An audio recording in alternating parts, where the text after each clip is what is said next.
मेरठ के ब्रह्मपुरी थाना क्षेत्र में हुए सौरभ हत्याकांड में नए नए खुलासे हो रहे हैं। वहीं पोस्टमार्टम रिपोर्ट के शुरुआती निष्कर्षों ने पुलिस और डॉक्टरों को भी हैरान कर दिया है।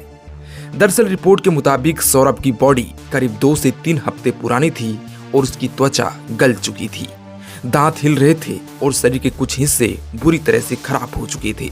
मेरठ के मुख्य चिकित्सा अधिकारी डॉक्टर अशोक कटारिया ने कहा कि शरीर पर सीमेंट का घोल डाला गया था, जिससे उसकी उम्र और अन्य जानकारियां निकालने में दिक्कत हुई। हालांकि डॉक्टर की टीम अन्य वैज्ञानिक तरीके से सच्चाई की पता लगाने की कोशिश कर रहे हैं। वहीं पोस्टमार्टम करने वाली टीम ने इस हत्याकांड को अब तक का सबसे खौफनाक मामला बताया है।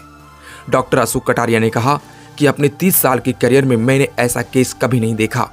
यह कोई साधारण हत्या नहीं है, ऐसा क्रूर कृत्य कोई सामान्य व्यक्ति कर ही नहीं सकता। वहीं इस हत्याकांड में तंत्र मंत्र के एंगल भी सामने आ रहा है। पुलिस को मुख्य आरोपी साहिल के कमरे से कई अजीबोगरीब चीजें मिली हैं, जिनमें कुछ तांत्रिक सामान और रहस्यमयी रसायन शामिल हैं। इससे शक गहरा गया है कि यह हत्या किसी तांत्रिक अनुष्ठान का हिस्सा हो सकती है। लेकिन इसमें सबसे चौंकाने वाली बात यह है कि हत्या के कुछ ही दिनों बाद मुस्कान और साहिल छुट्टियों पर निकल गए। दोनों शिमला, मनाली और कसौली में घूमते रहे जैसे कुछ हुआ ही नहीं हो। सोशल मीडिया पर दोनों की कुछ तस्वीरें भी सामने आई, जिसमें दोनों मुस्कुराते हुए नजर आ रहे हैं। ये देखकर कोई भी सोच सकता है कि इंसानियत का स्तर कितना गिर चुका है।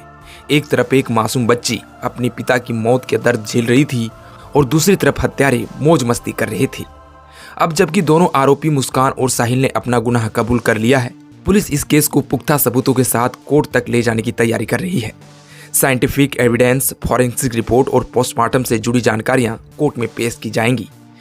इसके साथ ही बच्ची की सुरक्षा को लेकर भी प्रशासन सतर्क है। वहीं इस केस में कई सवाल अभी भी लोगों के मन में हैं। क्या मुस्कान और साहिल के अलावा कोई तीसरा शख्स भी इसमें शामिल था? क्या तंत्र मंत्र की थ्योरी में कितनी सच्चाई है? सौरभ हत्याकांड केवल एक व्यक्ति की हत्या नहीं है, यह उस समाज के लिए एक आईना है जो रिश्तों की मर्यादा भूलता जा रहा है।